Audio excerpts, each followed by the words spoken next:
Our motto here in Texas is, who does 911 call when 911 needs help? They call Tx-Tert, the Telecommunicator Emergency Response Task Force.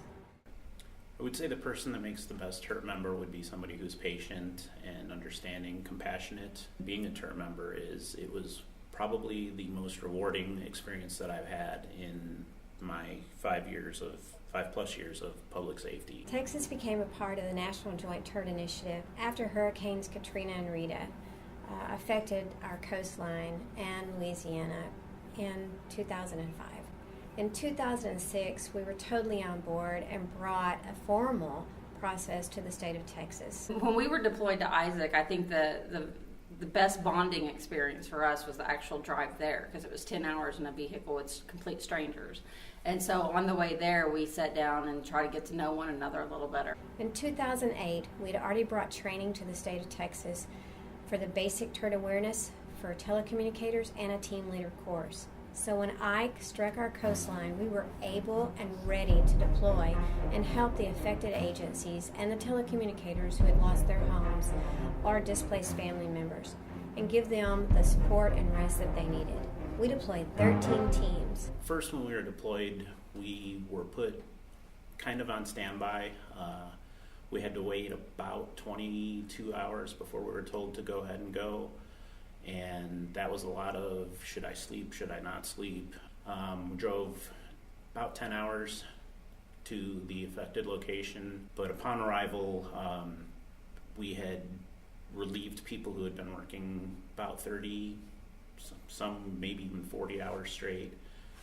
They were sleeping on the floor. Little did we know at the time that would be the same floor we'd be sleeping on, but when you've got somebody who's working whose home may also be destroyed as well, they're not going to be able to put all of their concentration on helping the public, whereas the TERT team, being from other areas, don't have as much, I don't want to say don't have as much of a vested interest, but we're not worried about our homes and all of that. So we have, what's on our mind is just what the call is that's coming in. We're not worried about our home and our family. Today, many agencies worry that they don't think they can be a part of the TERT program because they don't have a very big staff, and if someone called and asked them, they may not be able to send anyone. So they think TERT is not for them. But what about if that agency, that very same agency, needs help? The TERT education platform that we provide for both the basic and the team leader educates agencies, personnel, on how to receive help, how to ask for help, and what to do when help comes. Being a TERT member gives you a whole appreciation for your home agency, because you're not going to be in the comfort of your building with the same equipment, even the same language. You may be eating out of vending machines, probably going to go several days without bathing. Again, you may end up sleeping on the floor. It is not a vacation. It is anything but a vacation. You will sleep on the floor. You will go days without bathing. You will eat food only whenever you can. We lived out of the vending machines there. Thankfully, the vending machines worked there. Thinking of it as a vacation or a shopping trip or something like that is not the attitude to have. You need to realize that you're there to provide assistance so that people can get on with their lives.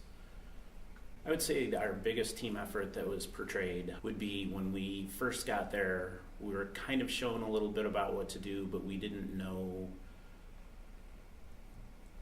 call types and things like that. So the night shift team actually grabbed the training materials from the host agency, and we spent a good 3 or 4 hours going through the training book to learn some of the terms, the call types, the different cities that we were going to be dealing with, and we pretty much we self-taught as much as we could, so that we were better prepared, so that when that call did come in, the general public felt comfortable still calling their home agency, even though it was, an agency from actually out of state.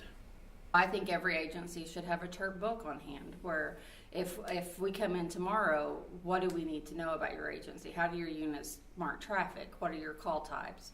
How do we clear calls? And I think that we need that in Frisco, just so if someone has to come in, they don't face the challenges that, you know, we faced up there because nobody was prepared for that. Be ready. When the call came in, that's the biggest piece of advice that I can give. When the call came in, I had my to-go bag, but it wasn't 100% ready to go. I still had to, you know, scramble around looking for batteries and crackers and things like that. Have your to-go bag ready to go. Even though we were told we could deploy at any moment, and it still took us 20 hours. I think I figured that I lucked out in that, because was I truly ready? No, but I will tell you, as of now, my to-go bag is ready. Education is power, and being a knowledgeable TERT member and being part of Texas-Tert can help further their career advancement, helps with their education and continuing education, and gives them the tools that they need to do their job and be a success. For more information on Texas-Tert, visit our Facebook, Twitter, or the Texas-Tert website. That's tx-tert.org.